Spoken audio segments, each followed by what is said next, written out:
The pregnancy test trembled in Marlowe's hands like a fragile promise she wasn't sure she could keep. Two pink lines stared back at her in the cramped bathroom of her studio apartment, the fluorescent light above flickering with the same uncertainty that now gripped her chest. She set the test on the chipped porcelain sink and gripped the edges, her knuckles white against her pale skin. "This can't be happening," she whispered to her reflection, her green eyes wide with disbelief. But it was. 3 tests later, the reality remained unchanged. At 26, Marlo Grace Sinclair was pregnant, alone, and terrified. She thought about calling him Devin, the guy she'd been casually seeing for 2 months. Nothing serious. They'd both agreed. Just 2 people finding comfort in each other's company after long shifts at the hospital where they'd met. He was a traveling nurse, always talking about his next assignment, his next adventure. Her phone buzzed on the counter. A text from her supervisor at the community clinic.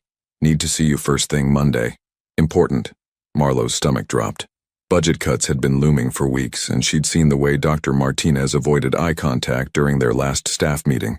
She pressed her palms against her still flat belly, as if she could somehow protect the tiny life growing inside from the storm clouds gathering around them. The apartment felt smaller suddenly, the walls closing in with each shallow breath she took. Her mother's voice echoed in her memory. "When life knocks you down, honey, you get back up and show it what you're made of." Easy words from a woman who'd raised her alone in rural South Carolina, working double shifts at a diner to keep food on their table. Marlo had inherited more than her mother's stubborn streak. She'd inherited her fierce protection of those she loved. Her hand moved instinctively to her stomach again. She needed air.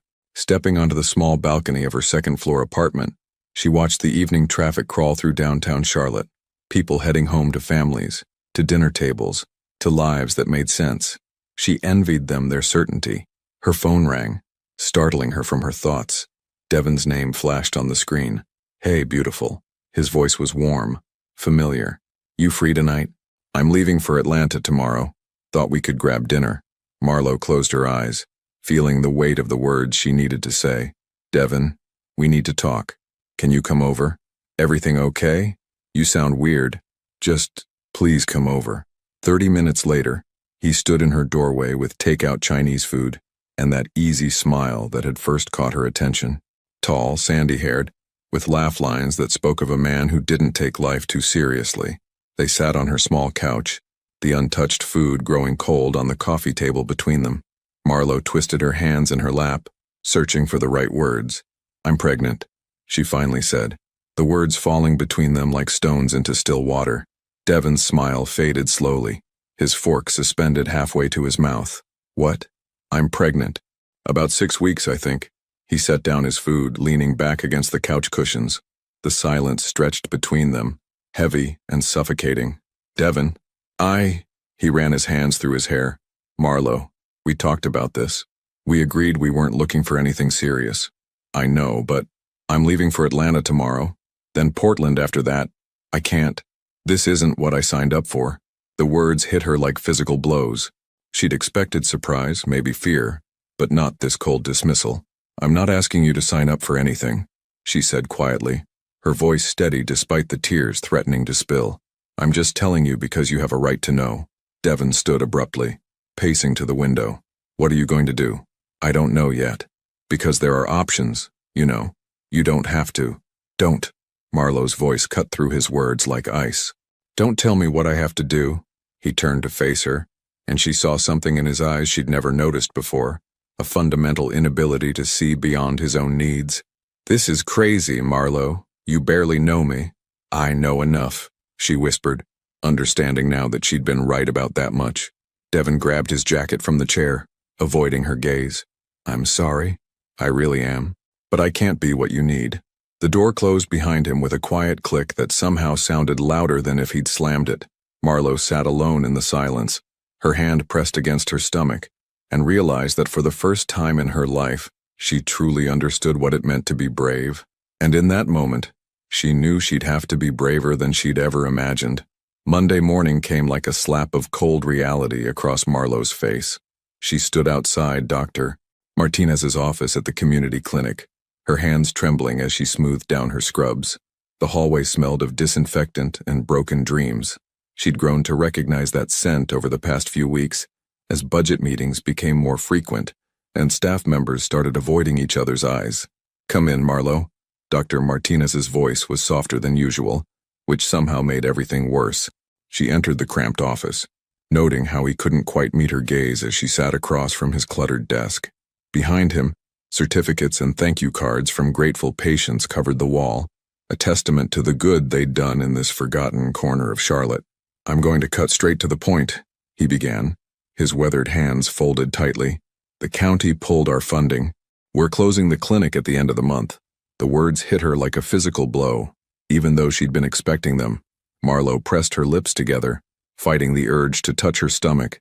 8 weeks pregnant, unemployed, and abandoned. The trifecta of disasters she'd never imagined facing all at once. "I've written you a glowing recommendation," Dr. Martinez continued, sliding an envelope across the desk. "And I've already made some calls. Presbyterian Hospital is hiring, but they want experienced nurses, not community clinic workers," she finished quietly. He nodded, the guilt evident in his tired eyes. "I'm sorry, Marlo. You're one of the best nurses I've ever worked with. This isn't about your performance." Walking to her car 20 minutes later, Marlo felt like she was moving through thick fog. The parking lot seemed endless, each step heavier than the last. She sat behind the wheel of her aging Honda Civic, staring at the clinic's front door where a "closing soon" sign now hung like a death certificate. Her phone buzzed. A text from her mother in South Carolina. "How's my baby girl doing? Haven't heard from you in a while." A bitter laugh escaped Marlo's throat. If only her mother knew just how much of a baby girl she was about to become a grandmother to. She drove home in a daze, the afternoon traffic blurring past her window. Her apartment felt different now, smaller, shabbier, more temporary. Every unpaid bill on her kitchen counter seemed to mock her. Rent, utilities, car payment, student loans. The numbers swirled in her head like a mathematical nightmare. That evening, she found herself scrolling through job listings on her laptop, each posting more discouraging than the last. Minimum 2 years hospital experience required. Bachelor's degree preferred. References from previous supervisors necessary. She had the degree, barely. She had the experience, but from a clinic that was closing, and her most recent supervisor was probably crying into his own unemployment forms. Around midnight, when desperation had officially set in, she stumbled across something different. A posting on a caregiving website, buried between ads for elderly companionship and physical therapy assistance. Private caregiver needed for adult male. Night shift. Medical background preferred. Competitive compensation. Serious inquiries only. Must be comfortable with difficult personality. Located in mountain area outside Denver, Colorado. 1,000 miles from her problems, from Devon's ghost, from her mother's worried phone calls. The pay listed was almost double what she'd been making at the clinic. Her finger hovered over the yacht apply button for a long moment. What did she know about Colorado? Mountains, snow, clean air. It sounded like the opposite of everything falling apart in her life. Before she could second-guess herself, she clicked. The application was surprisingly simple. Name, qualifications, availability. At the bottom, a single question. "Why are you interested in this position?" Marlo stared at the blank text box for several minutes before typing, "I need a fresh start, and I'm not afraid of difficult people. Sometimes the hardest cases need the most care." She hit submit before she could change her mind. 3 days later, her phone rang while she was packing up her few belongings from the clinic. An unknown Colorado number. "Miss Sinclair, this is Jean Wallace. I understand you applied for a caregiving position." The voice was deep, measured, with the kind of authority that came from years of taking charge of difficult situations. "Yes, sir, I did. Can you be here by next Friday? We'll cover your travel expenses." Marlo looked around the empty clinic break room, at the faded motivational posters and the coffee pot that had never quite worked right. Her old life was already boxed up and forgotten. "Yes," she said, surprising herself with how steady her voice sounded. "I can be there." "Good. Fair warning, Mrs. Sinclair. My employer isn't easy to work with. He's been through 6 caregivers in the past year. What happened to them?" A pause. "They quit." After Jean hung up, Marlo sat in her car in the clinic parking lot for the last time, one hand resting on her barely there bump. She was about to drive across the country to care for a stranger who apparently terrorized his employees, while carrying a baby whose father had abandoned them both. And somehow, for the first time in weeks, she felt a flicker of something that might have been hope. "Well, little one," she whispered to her stomach, "looks like we're going on an adventure."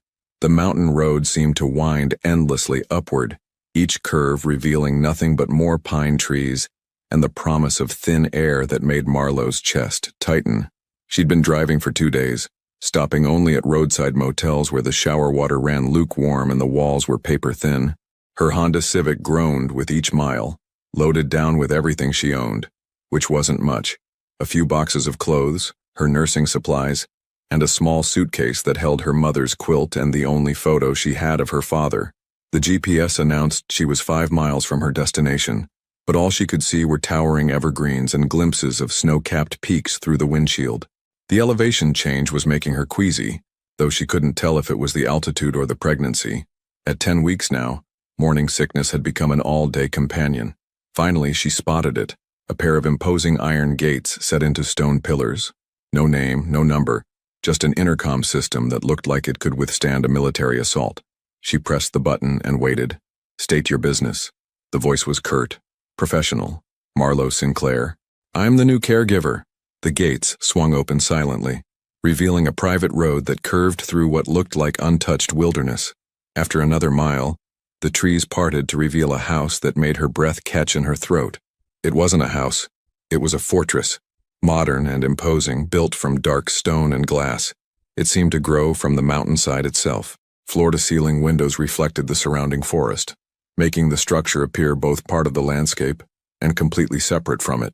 She parked near the front entrance, her beat-up Honda looking absurdly out of place against the backdrop of architectural perfection. Before she could gather her courage to knock, the front door opened. A man emerged, African-American, shorter than she'd expected from his voice, with silver-gray hair cropped close and shoulders that spoke of military discipline. His dark eyes assessed her with the thoroughness of someone accustomed to evaluating potential threats. "Ms. Sinclair, I'm Gene Wallace." He extended a hand, his grip firm and brief. "You made good time. The GPS got me lost twice, but I'm here." She gestured toward her car. "Should I bring my things in?" "Leave them for now. Mr. Knox wants to meet you first." Something in his tone made her stomach clench. "And if the meeting doesn't go well?" Gene's expression didn't change. "And then you'll be back on the road within the hour." He led her through an entryway that could have graced a luxury hotel, polished marble floors, a staircase that curved upward like a work of art, and abstract paintings that probably cost more than she'd earned in the past year. Everything was pristine, cold, and utterly silent. "A few ground rules before we go in," Gene said, stopping outside a set of double doors. "Mr. Knox doesn't like to be touched without permission.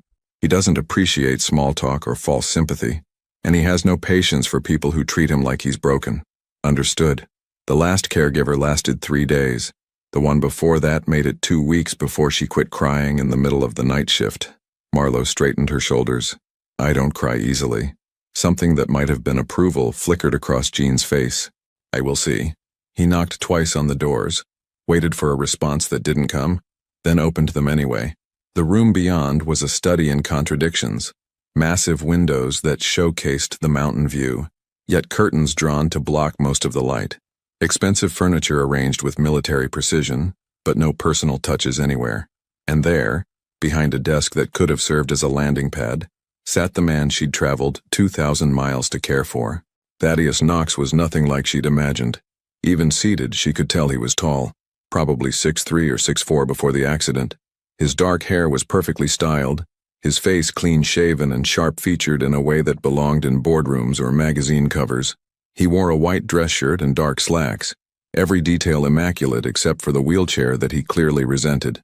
But it was his eyes that stopped her cold. Dark brown, almost black, and filled with a pain so deep it seemed to have its own gravity. They fixed on her with an intensity that made her want to look away, but she held his gaze. "So you're the latest sacrifice," he said, his voice carrying a slight southern accent that he'd clearly tried to suppress. "Gene, she looks like she's barely out of high school." "I'm 26, Marlowe said before Gene could respond, "and I've been working as a nurse for 4 years." Thaddeus leaned back in his chair, studying her with the cold calculation of someone who'd learned to spot weakness from a distance. Community clinic, according to your application. Not exactly intensive care experience. No, but I've worked with difficult patients before. Difficult? A humorless smile touched his lips. Is that what Jean told you I was? Among other things. His eyebrows rose slightly. Such as? Marlowe felt Jean's warning glance. But something in Thaddeus's manner, the way he seemed to be testing her, pushing to see where she'd break, made her straighten her spine. Rude, demanding. Someone who goes through caregivers like tissues because you'd rather be miserable than let someone help you. The silence stretched between them like a taut wire. Jean cleared his throat softly, a sound that might have been a warning or a prayer. Finally, Thaddeus laughed, a sound completely devoid of humor. At least you're honest. Most of them come in here with their nurturing smiles and their determination to fix me. I'm not here to fix you, Marlowe said quietly. I'm here to do a job. And what job is that exactly? Whatever you need me to do, within reason. Within reason. He repeated the words as if they tasted bitter. And what if what I need is to be left alone? Then I'll leave you alone. But I'll still be here if you change your mind. For a long moment, he simply stared at her. Then he turned to Jean. Show her to the guest wing. We'll try this for a week. As they left the study, Marlowe caught a glimpse of Thaddeus through the closing door. He was staring out the window at the mountains, his shoulders set in a line that spoke of decades of carrying weight no one else could see. That went better than expected, Jean murmured, as they walked down a hallway lined with more expensive art. How could you tell? He didn't ask you to leave immediately. As Jean showed her to a guest suite that was larger than her entire apartment back in Charlotte, Marlowe found herself wondering what exactly she'd gotten herself into, and why, despite everything, she was looking forward to finding out. The first night was a test of wills that neither of them acknowledged. Marlowe had settled into her suite, a bedroom, sitting area, and private bathroom that felt more like a luxury hotel than employee quarters. Jean had left her with a detailed schedule of Thaddeus's routine, medication times, and a list of emergency contacts that was surprisingly short for a man who clearly had resources. At 11 p.m., she made her way to his study for the first night shift, carrying a small bag with her nursing supplies and a thermos of chamomile tea her mother had always sworn by for settling nerves. She found him exactly where she'd left him hours earlier, still staring out at the mountain landscape that was now invisible in the darkness. The only light came from a desk lamp that cast harsh shadows across his face. You're punctual, he said without turning around. It's my job. So is Jean's, but he's been trying to get me to hire night help for 2 years. Thaddeus finally swiveled his chair to face her. What makes you think you'll last longer than the others? Marlowe set her bag down and took the chair across from his desk, the same one she'd sat in during their earlier meeting. Maybe I won't, but I figure we might as well find out. No inspiring speeches about helping people? No promises to make my life better? Would you believe me if I made them? A ghost of a smile crossed his features. No. Then we're starting from the right place. For the next hour, they sat in relative silence. Thaddeus worked on something at his computer, financial reports, from what she could glimpse, while Marlowe familiarized herself with his medical files. The details painted a picture of a man who'd survived something that should have killed him. Multiple surgeries, months of rehabilitation, complications that would have broken most people's spirits entirely. But what struck her most was what wasn't in the files. No mention of family visits, no emergency contacts beyond Jean and his doctors, no evidence that anyone had been with him through the worst of it. Around midnight, she heard his sharp intake of breath. His hand had gone to his lower back, his jaw clenched against what was clearly a wave of pain. When was your last pain medication? She asked quietly. I don't need... That wasn't what I asked. He shot her a look that could have frozen water. This morning. The prescription says every 6 hours as needed. I don't like how they make me feel. Marlowe nodded, understanding more than he probably realized. The fog, like you're watching your life through thick glass. Thaddeus's fingers stilled on his keyboard. Something like that. She stood and walked to the windows, looking out at the darkness where she knew the mountains waited. My grandmother had chronic pain for the last 10 years of her life. Arthritis so bad she could barely hold a coffee cup some days. She refused to take anything stronger than aspirin because she said she'd rather hurt and be present than be comfortable and gone. Smart woman. Stubborn woman. There's a difference. Marlowe turned back to face him. She died in agony because she was too proud to ask for help. The words hung in the air between them. Thaddeus's expression had gone carefully blank, the look of someone who'd had this conversation before and didn't intend to have it again. "I'll take something if it gets unbearable," he said finally. "And who decides what unbearable means?" "I do." She nodded and returned to her chair. "Fair enough. But if you're going to suffer in silence, at least suffer comfortably." Before he could ask what she meant, she'd moved behind his chair. "May I?" He tensed immediately. "What are you doing?" "Trying to help with the muscle tension. Unless you'd prefer I sit here and watch you grimace for the next 6 hours." For a moment, she thought he'd refuse. Then his shoulders dropped slightly. Just don't talk while you do it." Marlo placed her hands carefully on his shoulders, feeling the knots of tension that had probably been building for months. She worked slowly, professionally, the way she'd learned during her brief rotation in physical therapy. Under her hands, she felt some of the rigidity begin to ease. "Better?" she asked after several minutes. "Don't let it go to your head." But his voice had lost some of its sharp edge, and when she returned to her chair, she caught him rolling his shoulders experimentally. They fell back into silence, but it felt different now, less like a standoff and more like a truce. Around 2 a.m., Thaddeus closed his laptop and rubbed his eyes.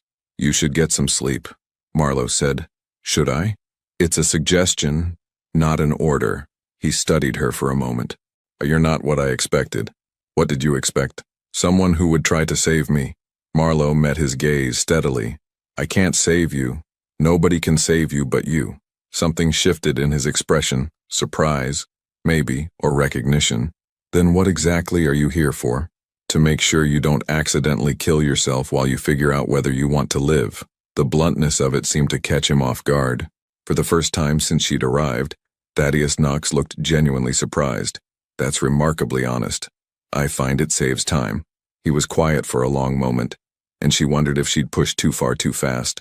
Then he moved his wheelchair back from the desk. "I suppose I should get some rest. Jean will have my head if I'm impossible to deal with tomorrow. More impossible than usual." "Don't push your luck, Ms. Sinclair." But there was something almost like warmth in his voice as he said it. As she watched him navigate toward the door with fluid precision, Marlo realized she'd just passed some kind of test she hadn't known she was taking. Whether that was a good thing or a dangerous thing remained to be seen. What she did know was that Thaddeus Knox was nothing like the broken man she'd expected to find. He was angry, yes. Guarded, absolutely. But broken, no. He was something far more complex. A man who'd learned to build walls so high that even he'd forgotten how to see over them. And for reasons she couldn't quite explain, that made her want to stick around long enough to see what was on the other side. 3 weeks into her stay, Marlo discovered that Thaddeus Knox was a creature of rigid habits. Every morning at exactly 7 a.m., Jean would wheel a breakfast tray to his study. By 8, Thaddeus would be on video calls with investors or partners in his tech company, something involving artificial intelligence that she didn't pretend to understand. Lunch at noon, more work until 6, dinner alone in the dining room, while staring at financial reports. And every night at 11 p.m., he'd be waiting in his study when she arrived for her shift. What surprised her was how much she'd begun to look forward to those quiet hours. Thaddeus had stopped pretending to work around midnight, and instead they'd fallen into an unexpected routine of watching old movies on the massive television mounted on his wall. Nothing recent or cheerful. Classic noir films, mostly, where everyone was doomed from the first scene. "You have depressing taste in entertainment," she'd commented the previous night as they watched The Third Man, for what she suspected was the 100th time. "I find it honest," he'd replied. "At least when characters are miserable in these films, they admit it." Tonight felt different, though. Marlo had been battling morning sickness that seemed determined to last all day, and the baby, now at 13 weeks, was making its presence known in ways that were becoming harder to hide. She'd taken to wearing looser scrubs, but sooner or later, someone was going to notice. She found Thaddeus in his usual spot, but instead of his laptop, he had a chess set laid out on the desk. "Do you play?" he asked without preamble. "A little. My mother taught me when I was young." "Good. I'm tired of beating Jean." They arranged themselves on opposite sides of the desk, Marlo taking the white pieces. As she moved her first pawn, she became acutely aware of how closely he was watching her. Not the board, but her face. "You look tired," he observed. "Thanks. You really know how to make a girl feel special." I'm serious. Are you sleeping during the day? Marlo moved her night, trying to focus on the game instead of the way his dark eyes seemed to see everything. Some. Enough. That's not an answer. She looked up to find him studying her with the same intensity he'd shown during their first meeting. But now she recognized it for what it was. Not cruelty, but a sharp intelligence that missed very little.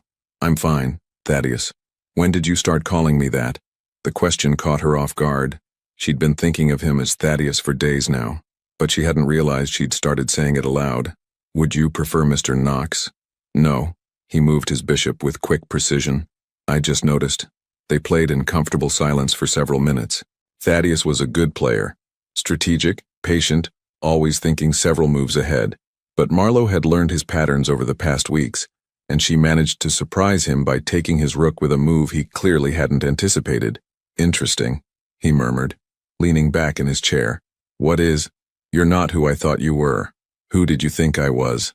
He considered this, absently moving a pawn, someone who would pity me, or try to fix me, or at least pretend that my situation wasn't exactly as hopeless as it appears.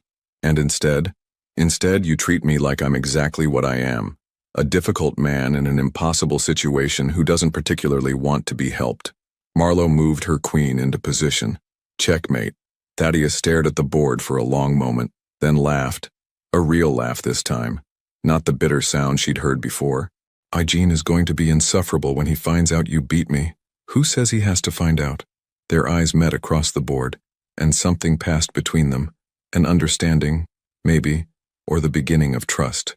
Marlo felt a flutter in her stomach that had nothing to do with the baby, and everything to do with the way Thaddeus was looking at her. Another game, he asked. Actually, she stood up, suddenly feeling dizzy. I should check your medications. Make sure everything's stocked for... The room tilted sideways. Marlo gripped the edge of the desk, trying to steady herself, but her vision was going gray around the edges. Marlo, she heard Thaddeus's voice, as if from a great distance, and then she was sitting on the floor with no memory of how she'd gotten there. He was beside her somehow. He'd moved his wheelchair around the desk faster than should have been possible. Easy, he said, his hand on her shoulder. Just breathe. I'm fine, I just stood up too fast. When was the last time you ate? She tried to remember. Breakfast had been impossible because of the nausea. Lunch had been a few crackers. This morning, Marlo, his voice had gone very quiet. Look at me. She raised her eyes to meet his, and saw that he knew. Somehow, impossible as it seemed, he'd figured it out. You're pregnant. It wasn't a question. Marlo felt her carefully constructed walls crumble all at once. Yes. How far along? 13 weeks. Thaddeus was silent for a long moment, his hand still warm on her shoulder. The father? Not in the picture. She waited for judgment, for questions, for the inevitable lecture about her situation. Instead, he simply nodded. Can you stand? With his help, she made it back to her chair. Thaddeus disappeared for a few minutes and returned with a glass of water and what looked like half a sandwich. Jean always makes too much dinner, he said by way of explanation. Thaddeus, I eat. She took a small bite, surprised by how good it tasted. Are you going to fire me? Why would I fire you? Because I didn't tell you. Because I might not be able to do the job much longer. Because you're human. He moved his chair closer, his expression serious. Marlo, I don't care about your personal situation. I care whether you can do what I need you to do. Can you? Yes? For now. Then we'll deal with later, when it becomes now. The simplicity of it, his acceptance, his matter-of-fact response, nearly undid her. She'd been bracing for rejection for so long that kindness felt foreign. Thank you, she whispered. Don't thank me yet. Gene's going to want to baby-proof the entire house when he finds out. Despite everything, Marlo laughed. You're going to tell him. I'm going to suggest you tell him, soon, before he figures it out himself and feels insulted that we kept it from him. As she finished the sandwich, Marlo realized that something fundamental had shifted between them. The careful boundaries they'd maintained for 3 weeks had dissolved in the space of a dizzy spell and a shared secret, and for the first time since she'd seen those 2 pink lines on a pregnancy test, she didn't feel completely alone. One more game, Thaddeus asked, already resetting the chess pieces. You're just trying to get your dignity back. Absolutely. But as they arranged the pieces for another round, Marlo caught him glancing at her with something that looked suspiciously like protectiveness. and she realized that somewhere in the past 3 weeks, without either of them noticing, they'd stopped being employer and employee. What they were becoming instead was a question neither of them was quite ready to answer. Jean took the news about as well as Marlowe had expected, which is to say, he immediately launched into protective mode. How far along? Was his first question, after she'd told him the following morning in the kitchen. 14 weeks yesterday. Morning sickness? Getting better? Prenatal vitamins? Jean. Thaddeus's voice cut through the interrogation as he wheeled into the kitchen. She's pregnant. Not critically injured. Have you found a doctor here yet? Jean continued, ignoring his employer's comment. Because Dr. Hammond in town is excellent. Delivered half the babies in the county. And there's a good hospital in Denver if... I'll look into it, Marlowe said, touched by his concern despite feeling overwhelmed. You'll do more than look into it. Jean was already reaching for his phone. I'm calling Dr. Hammond's office today. After Jean bustled out of the kitchen, muttering about prenatal care and proper nutrition, Thaddeus poured himself coffee and looked at Marlowe with something that might have been amusement. I warned you he'd want to baby-proof the house. He's sweet. He's a former Army medic who thinks everyone needs a battle plan for everything. Thaddeus sipped his coffee, though in this case he's probably right. Over the next few days, Marlowe discovered that having her secret out in the open changed the dynamic of the entire house. Jean appeared at random intervals with healthy snacks and pregnancy books he'd ordered online. Thaddeus, meanwhile, seemed to be observing her with new eyes, not invasive, but watchful in a way that made her feel both protected and slightly self-conscious. It was during her 4th week there that she found him in the kitchen at 2 a.m., standing at the counter with his back to her. Couldn't sleep, she asked. He turned, and she saw he was making tea. 2 cups, she realized with surprise. Physical therapy ran late today. Sometimes the muscles don't want to settle down afterward. He handed her one of the cups. Chamomile. Jean says it's good for pregnant women. Jean's been doing research, hasn't he? Jean's been driving me insane with research. But Thaddeus's tone was fond. Did you know that you should avoid soft cheeses? And that you need to sleep on your left side after 20 weeks? I'm learning. Marlowe accepted the tea gratefully. The kitchen felt different at this hour, warmer somehow, more intimate than the formal spaces where they usually spent time. Can I ask you something? Thaddeus leaned against the counter, his expression serious. Of course. What made you decide to keep the baby? The question hung between them. More personal than anything he'd asked before. Marlowe wrapped her hands around the warm mug, gathering her thoughts. I don't know if it was really a decision, she said finally. More like, the moment I saw those test results, I knew. Even though everything was falling apart, even though I was terrified, there was this voice that said, this is happening, and you're going to figure it out. And the father, he really just left? He made it clear that a baby didn't fit into his travel schedule. The bitterness in her voice surprised even her. I think he was relieved when I didn't fight him on it. Thaddeus was quiet for a moment. His loss. The simple words, spoken without drama or false comfort, somehow meant more than any elaborate speech would have. What about you? She asked. Did you ever want kids? Something shuddered in his expression, and she immediately regretted the question. Before the accident, maybe. It seemed like something that might happen eventually. He stared into his tea. After. It didn't seem fair to saddle anyone with this version of me. This version of you isn't so bad. He looked up, meeting her eyes. You say that now? I say that after living with you for a month. Trust me, if you were unbearable, I'd have figured it out by now. A smile tugged at the corner of his mouth. Jean might disagree. Jean loves you like a son and you know it. Jean has questionable judgment. They finished their tea in comfortable silence, and when Marlowe stood to rinse her cup, she felt Thaddeus watching her. Marlowe? If you need anything, for the baby, for yourself, you'll tell me, won't you? She turned to face him, struck by the unexpected vulnerability in his voice. Thaddeus, you're already doing more than enough. The job, the health insurance, letting me stay here. That's not what I meant. The intensity in his dark eyes made her breath catch. Then what did you mean? I meant, he seemed to struggle with the words. I meant that you don't have to do this alone. Not while you're here. The offer hung between them, loaded with implications neither of them seemed ready to examine too closely. Marlowe felt that flutter in her stomach again, the one that had nothing to do with the baby and everything to do with the way this difficult, guarded man was looking at her like she mattered. Thank you, she whispered. Don't thank me yet. You haven't seen Jean's list of baby-related home improvements. But as they made their way back through the quiet house, Thaddeus to his downstairs bedroom, Marlo to her suite upstairs, she found herself thinking about his words. You don't have to do this alone. She'd been alone for so long that the idea of partnership, even temporary partnership, felt both thrilling and terrifying. And the fact that it was coming from Thaddeus Knox, a man who'd built his entire life around isolation, made it even more complicated. In her room, she stood at the window looking out at the mountain landscape bathed in moonlight. Somewhere out there was the life she'd left behind, the failed relationship, the lost job, the uncertain future. But here, in this house that had felt like a fortress just weeks ago, she was beginning to understand what safety might feel like. The baby kicked for the first time that night, a tiny flutter that made her press her hand to her stomach in wonder. "What do you think, little one?" she whispered. "Think we might have found something good here?" The baby, of course, didn't answer, but as Marlo drifted off to sleep, she could have sworn she felt something that might have been contentment settling around her like a warm blanket.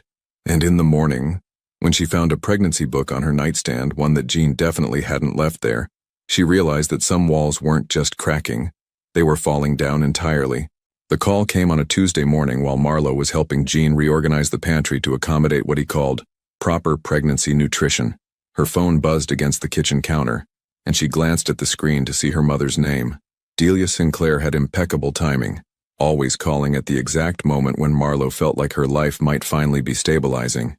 "Mama," she answered, accepting the FaceTime call before she could second-guess herself. Her mother's face filled the screen, still beautiful at 52, with the same green eyes and blonde hair that Marlo had inherited. Though Delia's was now streaked with silver, she refused to color. "There's my baby girl." Delia's southern drawl was warm but sharp. "Lord, honey, you look different. Are you eating enough? You seem thinner." "I'm fine, Mama. Just tired." "Tired from what? That fancy job you took up in Colorado?" Delia's eyes narrowed slightly. "You still haven't told me exactly what you're doing up there." Marlo glanced at Jean, who was tactfully arranging canned goods while pretending not to listen. "I'm working as a private caregiver." "For who?" "An older gentleman who needs assistance." It wasn't technically a lie, but it wasn't the truth either. Thaddeus was older than her, just not in the way her mother would assume. "Well, that's all well and good. But honey, I've been thinking. You've been gone 6 weeks now, and I miss you something fierce. Maybe it's time you came home." Marlo's stomach clenched. "Mama, I know what you're going to say, but listen to me. Francine Patterson's daughter just got hired at the new medical center in Columbia. Good benefits, nice hours. I could put in a word. I have a job. Taking care of some stranger in the middle of nowhere isn't a real life, Marlo Grace." Delia's voice took on the tone that had made teenage Marlo want to hide under her bed.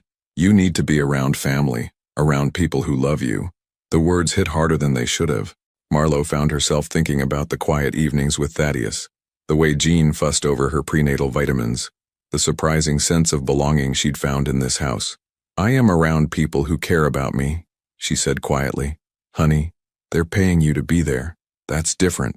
Before Marlo could respond, Thaddeus appeared in the kitchen doorway. He took one look at her face and immediately understood that something was wrong. "Everything okay?" he asked. Delia's voice carried clearly through the phone. "Who is that?" Marlo's heart sank. Her mother had ears like a hawk and the persistence of a bloodhound when it came to men in her daughter's life. "That's my employer," Marlo said, shooting Thaddeus a warning look. "Well, let me see him. I want to know who my daughter's working for." "Mama, that's not—" But Thaddeus was already moving his wheelchair closer, apparently deciding to handle this head-on. "Good morning, Mrs. Sinclair. I'm Thaddeus Knox." Marlo watched her mother's expression change as she took in Thaddeus's appearance. The expensive clothes, the obvious wealth, and most importantly, the fact that he was definitely not the elderly gentleman she'd been imagining. Delia said, her voice taking on a deceptively sweet tone. "You're much younger than I expected." "I'm 34, Thaddeus replied calmly. "And you need a caregiver because—" "Mama," Marlo's voice carried a warning. "It's all right," Thaddeus said. "I'm paralyzed from the waist down, Mrs. Sinclair. Your daughter helps ensure I don't accidentally hurt myself during the night." Delia's expression softened slightly, but her protective instincts were clearly on high alert. "I see. And you live alone?" "With my household manager, Jean." This is a large house, and we felt it was appropriate to have medical assistance available. Jean chose that moment to appear in the frame, giving a small wave. Pleasure to meet you, ma'am. Your daughter's been a godsend around here. Marlo could see her mother's mind working, cataloging details and filing them away for future interrogation. Well, Delia said finally, it sounds like Marlo's in good hands. But honey, I still think you should consider coming home, at least for a visit. After they hung up, with promises from Marlo to think about a visit, the kitchen fell into uncomfortable silence. Your mother seems protective, Thaddeus observed. That's one word for it. Marlo sank into a chair, suddenly exhausted. She means well, but she thinks I'm making a mistake being here. Are you? The question was quiet, but it carried weight. Marlo looked up to find Thaddeus watching her with an unreadable expression. I don't know, she admitted. Sometimes I wonder if I'm just hiding. From what? From making real decisions about my life, about the baby's future. Jean cleared his throat. If I may say something. They both turned to him. I've been watching you for 6 weeks now, he said, addressing Marlo. And in that time, I've seen you handle medical emergencies, manage this one's moods. He gestured at Thaddeus. Adapt to a completely new environment, and somehow make this house feel more like a home than it has in years. That doesn't sound like hiding to me. That sounds like living. Marlo felt tears prick her eyes. Jean, I'm not finished. His voice was gentle but firm. I've also watched you bloom here. You're stronger than when you arrived, happier. And that baby you're carrying, it's going to be born into a world where its mother knows her own worth. Thaddeus was staring at Jean like he'd never seen him before. When did you become a philosopher? About the same time you stopped being a complete ass to people who are trying to help you. Despite everything, Marlo laughed. You two are impossible. Her phone buzzed with a text message. She glanced at it and felt her blood turn cold. Hey Marlo, Devin here. Heard through some friends that you disappeared to Colorado. Need to talk. Call me. The phone slipped from her suddenly nerveless fingers, clattering onto the kitchen table. Marlo! Thaddeus's voice seemed to come from very far away. She stared at the message, her mind racing. How had Devin found out where she was? What did he want? And why now? Just when she was starting to feel like she belonged somewhere. It's him, she whispered. The baby's father. He wants to talk. The temperature in the room seemed to drop 10 degrees. Thaddeus's expression went carefully blank, the same look he'd worn during their first meeting. What are you going to do? He asked. Marlo looked around the kitchen, at Jean's worried face, at Thaddeus's controlled stillness, at the evidence of the life she'd been building here for the past 6 weeks. I don't know, she said, but even as she spoke the words, she could feel the careful peace she'd found beginning to fracture, because the past, it seemed, wasn't quite ready to let her go, and she wasn't sure she was strong enough to fight for the future she'd only just begun to imagine. Marlo stared at Devin's message for 3 days before she found the courage to call him back. She'd carried her phone around the house like a loaded weapon, checking it obsessively while trying to pretend everything was normal. But nothing was normal. Thaddeus had withdrawn into a politeness so careful it felt like ice, and Jean kept shooting worried glances between them like he was watching a slow-motion disaster. Finally, on Friday afternoon, while Thaddeus was in his weekly physical therapy session and Jean was in town getting groceries, she stepped onto the back terrace and dialed Devin's number. He answered on the second ring. Marlo, thank God. His voice was exactly as she remembered, smooth, confident, with that hint of charm that had first attracted her. I was starting to think you were avoiding me. What do you want, Devin? Straight to the point. I always liked that about you. She could hear him moving around, probably pacing. He'd always been a pacer. Look, I've been thinking a lot since you left Charlotte. About us. About what happened. There is no us. You made that very clear. I was scared, okay? You dropped this bombshell on me and I panicked. But I've had time to think and what? And I made a mistake. A huge mistake. His voice took on the earnest tone that had once made her melt. I want to be part of this, Marlo. Part of the baby's life. Part of your life. Marlo gripped the phone tighter, her free hand instinctively moving to her stomach. At 18 weeks, her bump was becoming impossible to hide, a constant reminder of the life growing inside her. Where were you 3 months ago when I needed you? I was being an idiot, but I'm here now. Are you? Because last I checked, I'm in Colorado and you're still traveling wherever the wind takes you. I took a permanent position in Denver. Started last week. I'm 20 minutes away from you, Marlo. The world seemed to tilt sideways. Denver. He was here, in Colorado. The safe distance she'd put between herself and her old life had just evaporated. How did you even find me? Does it matter? What matters is that I'm here, and I want to make this right. Before Marlo could respond, she heard the sound of Thaddeus's wheelchair on the terrace behind her. She turned to find him watching her with an expression that made her chest tighten. I have to go, she said into the phone. Marlo, wait. Can we meet? Just to talk. I need time to think. Of course. But don't take too long, okay? This baby deserves to have both parents. The line went dead, leaving Marlo staring at her phone with trembling hands. That was him. It wasn't a question. Yes. Thaddeus moved his chair closer, but not too close. The careful distance he'd been maintaining for days felt like an ocean between them. What did he want? To be part of the baby's life. He took a job in Denver. Something flickered across Thaddeus's face. Pain, maybe, or resignation. That's good news. Is it? A child should have both parents, if possible. The words were reasonable, logical, completely correct. They also felt like a knife twisting in her chest. Thaddeus, you don't owe me an explanation, Marlo. Your relationship with him is none of my business. But his voice was too carefully controlled, and she could see the tension in his shoulders, the way his hands gripped the arms of his wheelchair. What if I don't want him to be part of this? Then that's your choice to make. And what if I want to stay here? What if I want... She stopped herself before she could finish the sentence, before she could say something that might change everything between them. What if you want what? Marlo looked at him, really looked at him, at the man who'd become her anchor over the past 7 weeks, who made her tea when she couldn't sleep, who'd somehow made her feel like she belonged somewhere for the first time in her life. What if I want things to stay the way they are? For a moment, his careful mask slipped, and she saw something raw and vulnerable in his dark eyes. That's not fair to the baby, he said finally, or to him, or to yourself. What about what's fair to you? I told you before, I'm not part of this equation. Why not? The question hung between them like a challenge. Thaddeus looked away, staring out at the mountains that had witnessed all their late-night conversations, all the small moments that had built something fragile and precious between them. Because I can't give you what you need, he said quietly, and I can't give that baby what it needs. How do you know what I need?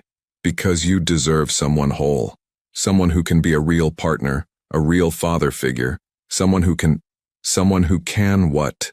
Walk. The anger in her voice surprised them both. Because that's what this is really about, isn't it? You've decided that because you're in a wheelchair, you're somehow less than. Marlo. No. She moved closer, close enough to see the pain he was trying so hard to hide. You want to know what I need. I need someone who cares enough to make me tea at 2 in the morning. Someone who watches terrible movies with me and lets me win at chess sometimes. Someone who sees me, really sees me, and doesn't run away. That's not enough. It is for me. They stared at each other, the weight of unspoken feelings pressing down like the thin mountain air. Finally, Thaddeus looked away. Your mother's right, he said. You should go home. Figure out what you really want without complications. The word hit her like a physical blow. Complications. After everything they'd shared, everything that had grown between them, that's what she was to him. Fine, she said, her voice barely above a whisper. Maybe I will. She turned and walked back into the house, leaving Thaddeus alone on the terrace. In her room, she sat on the edge of the bed and pressed both hands to her stomach, feeling the baby's gentle movements. Her phone buzzed with another text from Devin. There's a great Italian place downtown. Tomorrow night. We have a lot to talk about. Marlo stared at the message until the words blurred together. She thought about Devin's easy charm, his promises to make things right. She thought about her mother's worried voice, insisting she come home where she belonged. And then she thought about Thaddeus, sitting alone on the terrace, convinced that he wasn't enough. The baby kicked, hard enough to make her gasp, as if it was trying to tell her something. What do you think, little one? She whispered. What are we supposed to do? But this time, the baby's answer felt perfectly clear. She picked up her phone and typed a response to Devin. Tomorrow night, 7 o'clock. Send me the address. Because maybe Thaddeus was right. Maybe she needed to figure out what she really wanted, even if it broke her heart in the process. The Italian restaurant was everything Devin had promised. Dimly lit, intimate, the kind of place where couples went to rekindle romance or make important decisions about their future. Marlowe sat across from him in a corner booth, studying the man who had once made her heart race. He looked exactly the same: sandy hair, easy smile, clothes that spoke of someone who'd never worried about money. But something was different. Or maybe she was different. "You look incredible," he said, reaching across the table to touch her hand. "Pregnancy suits you." She pulled her hand back gently. "Thank you. I mean it. You're glowing." His eyes dropped to her visible bump, and for a moment, something that might have been wonder crossed his face. "It's really happening, isn't it? We're going to have a baby. I'm going to have a baby," she corrected quietly. "Where you fit into that picture is still up for discussion."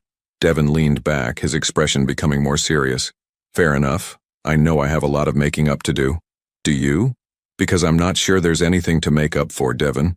You were honest about what you wanted. I can't fault you for that. But I was wrong about what I wanted." He leaned forward again, his voice taking on the earnest tone she remembered. "I thought I wanted freedom, adventure, no strings attached. But these past few months, all I could think about was you. About us. About the family we could be." Marlowe sipped her water, buying time while she tried to organize her thoughts. "What changed your mind? You want the honest truth?" "Always. I couldn't stop thinking about my father." Devin's hands fidgeted with his napkin. "He left when I was 8. Just disappeared one day. My mom raised me alone and I watched her struggle for years. I swore I'd never do that to someone. But you did do that to someone. You did it to me." The words hung between them, and she saw him flinch. "You're right. I did. But I'm here now, trying to make it right." Their server appeared to take their orders, and Marlowe found herself ordering pasta she didn't really want while her mind raced. This was what she'd thought she wanted when she first discovered the pregnancy. Devin stepping up, taking responsibility, wanting to be part of their child's life. So why did it feel so wrong? "Tell me about Colorado," Devin said after their food arrived. "What's it like living up there in the mountains?" "Peaceful. Quiet." She paused, thinking about the house that had become home, about Jean's protective fussing and Thaddeus's dry humor. Different from anything I expected. "And your employer, he seems intense." Something in Devin's tone made her look up sharply. "He's a good man. I'm sure he is. It's just, when I saw him on that video call, I got the impression there might be something more than just a working relationship." "What's that supposed to mean?" "Come on, Marlowe. I saw the way he looked at you, and the way you looked at him." Heat flooded her cheeks. "You're imagining things." "Am I?" Devin set down his fork, his expression becoming more serious. "Because if there's something I should know about, now would be the time to tell me." Marlowe stared at her untouched pasta, her mind filling with images of Thaddeus. The way he'd looked when she'd beaten him at chess, the gentleness in his voice when he'd offered to help with the baby, the pain in his eyes when he'd called himself a complication. "There's nothing to tell," she said finally. But even as she spoke the words, she knew they were a lie. "Good," Devin said, reaching for her hand again. "Because I have something I want to ask you." This time she didn't pull away, though his touch felt foreign against her skin. "Marlowe, I know I messed up. I know I have no right to ask this, but I want us to try again. I want us to be a family. Devin, I've got a good job now, a steady income. I've been looking at apartments in Denver, places with good schools nearby. We could make this work." She looked into his eyes, blue eyes that had once made her feel desired, and tried to imagine the life he was describing. Suburban domesticity, shared parenting duties, the kind of conventional happiness that should have been everything she wanted. "I need time to think," she said. "Of course, but don't take too long, okay? The baby will be here before we know it." They finished dinner in relative quiet, Devin filling the silence with stories about his new job and his plans for the future. All reasonable, all practical, all perfectly logical, and all completely wrong. The realization hit her as they stood outside the restaurant, Denver's city lights twinkling around them. Devin leaned in to kiss her goodbye, a soft, familiar kiss that should have stirred something in her. Instead, all she could think about was Thaddeus. "I'll call you in a few days," Devin said. "Okay." She drove back up the mountain in a daze, her mind churning with confusion and guilt. Devin was offering her everything she'd thought she wanted: partnership, security, a traditional family for her child. So why did the idea of accepting his offer make her feel like she was suffocating? The house was dark when she arrived, except for a light in Thaddeus's study. She found him there, staring out at the mountains, a untouched cup of coffee growing cold on his desk. "How did it go?" he asked without turning around. "Fine. Just fine." Marlo moved to the window beside him, looking out at the same view that had become as familiar as breathing. "He wants us to try again. To be a family." Thaddeus nodded slowly. "That's what you wanted. Is it? Isn't it?" She turned to face him, studying his profile in the lamplight. "I thought it was. But sitting there tonight, listening to him talk about apartments and schools and the future he's planned for us, all I could think about was coming home. This isn't your home, Marlo. Isn't it?" She moved closer to his chair. "Because it feels like home. It feels like the first place I've ever belonged. You belong with people who can give you what you need." "Stop telling me what I need." The words burst out of her with surprising force. "You don't get to decide what's best for me, Thaddeus, I do." Finally, he turned to look at her, and she saw that his careful mask had cracked. There was raw pain in his dark eyes, and something else. Something that looked like hope fighting against despair. "What are you saying?" "I'm saying that when Devin kissed me tonight, all I could think about was you. I'm saying that the only future I can imagine is one where I'm here with you, raising this baby in this house with Jean fussing over all of us. Marlo, I'm saying I love you." The words hung in the air between them, simple and terrifying and true. Thaddeus stared at her for a long moment, and she saw the exact moment when his walls finally, completely crumbled. "God help me," he whispered. "I love you too." And then she was in his arms, and he was holding her like she was the most precious thing in the world, and she finally understood what home was supposed to feel like. 3 weeks later, Marlo's water broke at 2 a.m. during the worst snowstorm Colorado had seen in a decade. She woke to a warm wetness, and the realization that the cramping she'd been feeling all evening wasn't just Braxton Hicks contractions. At 36 weeks, the baby had decided it was time to make its entrance into the world, regardless of weather conditions or hospital accessibility. "Thaddeus," she called, trying to keep the panic out of her voice as another contraction gripped her. "Thaddeus." He appeared in her doorway within seconds, his hair disheveled from sleep, but his eyes instantly alert. "What's wrong?" "The baby's coming." She watched his face go pale in the lamplight. Now, right now, the next few minutes were a blur of controlled chaos. Jean appeared as if summoned by some sixth sense, immediately taking charge of the situation with military precision. Phone calls to Dr. Hammond, to the hospital, to the emergency services. But the news was all bad. The storm had knocked out power lines and made the mountain roads impassable.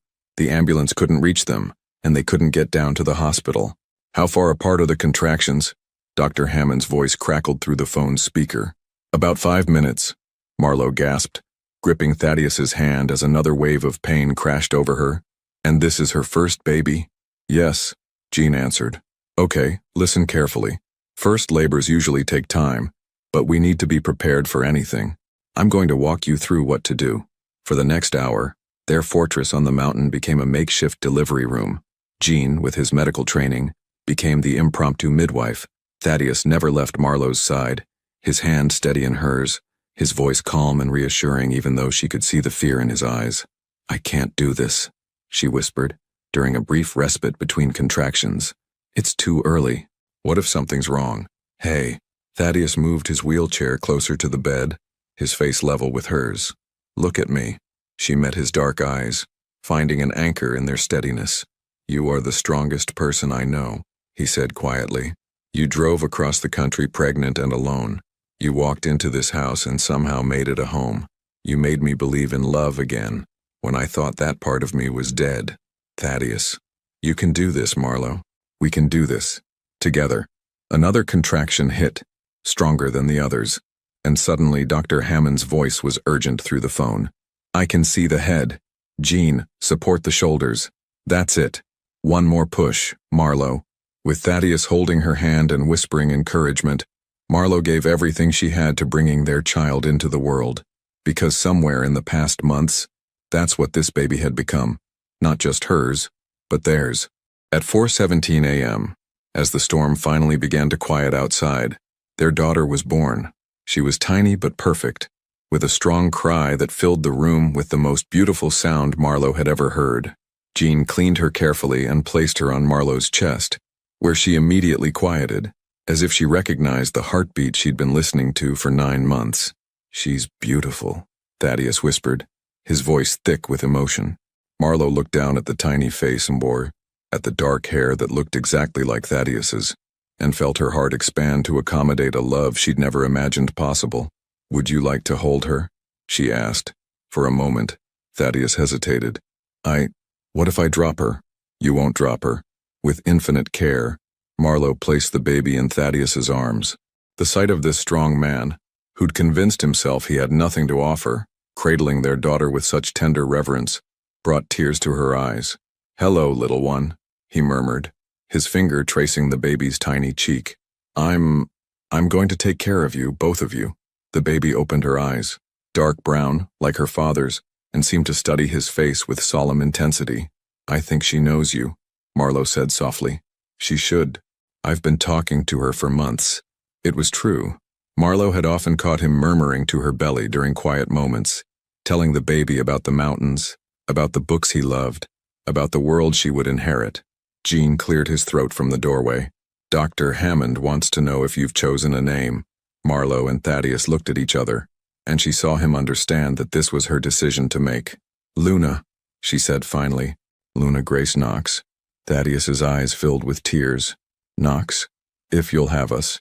Instead of answering with words, he leaned forward and kissed her, soft and sweet and full of promises for the future they would build together. A week later, when the roads were clear and they finally made it to the hospital for Luna's checkup, Dr. Hammond pronounced her perfectly healthy despite her early arrival. "She's a strong one," he said, smiling as Luna gripped his finger with surprising force. "Takes after her parents, I'd say." In the parking lot afterward, Marlo secured Luna in her car seat while Thaddeus watched with the careful attention of someone still amazed by his own happiness. "Are you sure about this?" he asked quietly. "About us? About me being her father?" Marlo closed the car door and moved to stand beside his wheelchair. "Us, do you love her? More than my own life. Do you love me? Beyond reason. Then you're not a being, her father, Thaddeus. You are her father. Biology doesn't make a family. Love does." As they drove home, all three of them together, Marlo thought about the journey that had brought them here, the pregnancy test that had changed everything, the job posting that had seemed like desperation but turned out to be destiny, the walls that had come down brick by brick until love could finally find a way in. Luna made a soft sound from her car seat, and Thaddeus immediately looked back to check on her, his face filled with the fierce protectiveness of a man who'd finally found something worth fighting for. And Marlo knew that whatever challenges lay ahead, they would face them the same way they'd faced her unexpected labor, together, with courage, and with the kind of love that could turn a fortress into a home. The baby she'd been so afraid to have alone would never be alone. None of them would be. 2 years later, the sound of tiny feet running across hardwood floors had become the heartbeat of the house. Marlo stood at the kitchen window, watching Thaddeus push Luna's swing on the back terrace while the 2-year-old squealed with delight. Her dark curls caught the Colorado sunshine, and her laughter carried on the mountain breeze like music. "Higher, Daddy, higher. Any higher and you'll be visiting the birds," Thaddeus called back, but he gave the swing another gentle push. Luna had been calling him Daddy since she first learned to talk, as naturally as breathing. There had never been a conversation about it, never a moment of uncertainty. From the day she was born in that snowstorm, Thaddeus Knox had been her father in every way that mattered. "Mrs. Knox?" Jean appeared in the kitchen doorway, carrying a vase of fresh flowers from the garden he'd insisted on planting last spring. "The photographers will be here in an hour for the magazine shoot." Marlo still smiled every time someone called her Mrs. Knox. They'd married quietly 6 months after Luna's birth, with only Jean and Dr. Hammond as witnesses.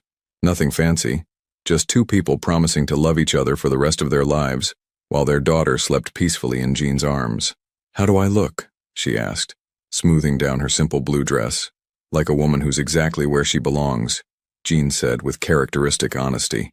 The magazine feature had been Thaddeus's idea, a story about their adaptive technology company that had grown from his personal needs into a business that helped thousands of people with disabilities live more independent lives. But Marlo suspected the real reason he'd agreed to the interview was to show the world that families came in all shapes and sizes, and that love was the only qualification that truly mattered. "Mama," Luna's voice carried through the open terrace doors. "Come swing." "In a minute, sweetheart," Marlo called back. She walked out to the terrace and where Thaddeus was lifting Luna out of the swing. Their daughter immediately launched into an elaborate story about the butterfly she'd seen, gesturing wildly with her small hands. "It was this big, Daddy, and it was purple and yellow, and it landed right on my nose." "On your nose." Thaddeus made an exaggerated, surprised face. "Are you sure it wasn't a tiny dragon?" "Daddy," Luna giggled, "it was a butterfly." Watching them together, Marlo felt the same surge of gratitude that hit her multiple times a day. This life they'd built, chaotic and beautiful and completely unexpected, was more than she'd ever dared to dream. Luna spotted her and ran over, arms raised for a hug. "Mama, did you see my butterfly?" "I heard all about it," Marlo said, scooping her daughter up. "Maybe we can look for more butterflies after the nice people leave." "What nice people?" "Some people want to take pictures of Daddy's work," Thaddeus explained. "They want to tell other people about the machines that help people like me." Luna considered this seriously. "Will they want to take pictures of me?" "Probably," Marlo said. "Is that okay?" "Only if I can wear my princess dress." An hour later, the photographers had transformed their living room into a professional studio. Marlo watched from the kitchen as they captured Thaddeus in his element, confident, articulate, passionate about the work that had given him purpose beyond his own healing. But her favorite shots were the candid ones, Thaddeus and Luna building block towers on the floor, his face soft with concentration as he listened to her chatter, Luna helping him at his computer, her small hands hovering over the keyboard while he guided her fingers to spell her name. "This is your family?" the lead photographer asked during a break. "Yes," Thaddeus said simply. "You're very lucky." "I know." As the crew packed up their equipment, Marlo found herself thinking about the woman she'd been 3 years ago, terrified, alone, convinced her life was falling apart.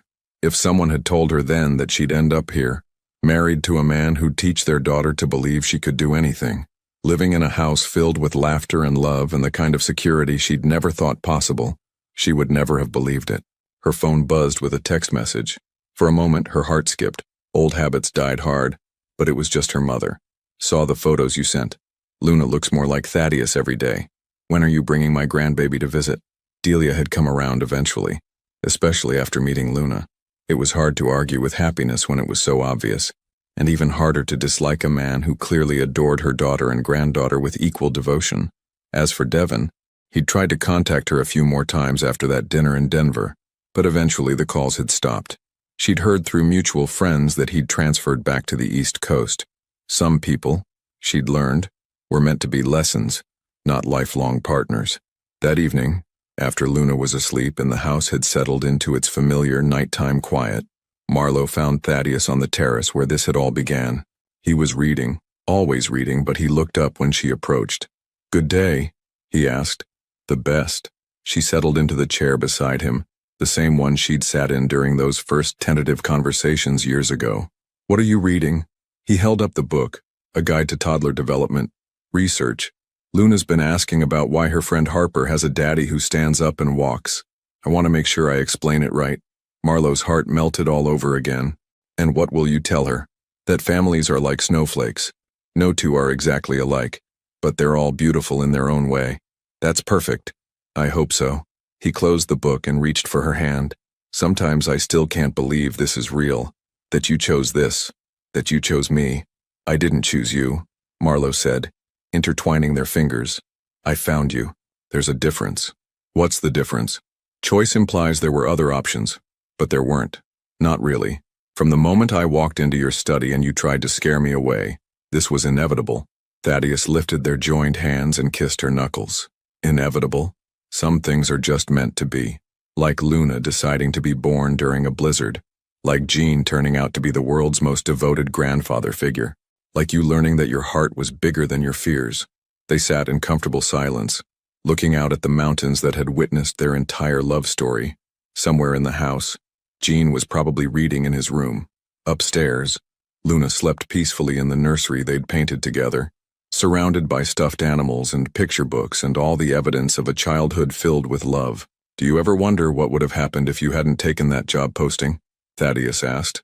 "Never," Marlo said firmly. "Because this is where I was always meant to end up.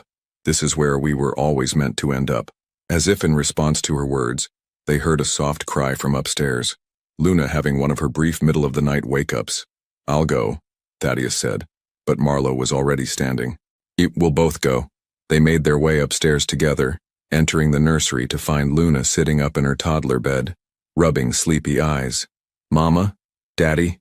We're here, sweetheart," Marlo whispered, settling on the edge of the bed while Thaddeus positioned his wheelchair beside them. "I had a dream about butterflies," Luna mumbled, immediately curling up against Marlo's side. "Good butterflies or scary butterflies?" Thaddeus asked softly. "Good ones. They were dancing. That sounds like a beautiful dream." As Luna drifted back to sleep between them, Marlo caught Thaddeus's eye in the soft glow of the nightlight. In his expression, she saw everything they'd built together: the trust, the love, the unshakable certainty that whatever came next, they would face it as a family. "I love you," she mouthed silently. "I love you too," he mouthed back. And in that moment, surrounded by the quiet breathing of their sleeping daughter and the solid walls of the home they'd created together, Marlo knew that some stories don't end. They just keep getting better. What would you have done in Marlo's situation? Would you have had the courage to love someone who believed he wasn't enough? Your participation in the channel is very important. Please leave your opinion in the comments. I thank you for watching. If you enjoyed the story, please subscribe to our channel and leave a comment below letting us know what you thought. Your feedback and support mean a lot to us. Stay tuned for more exciting stories.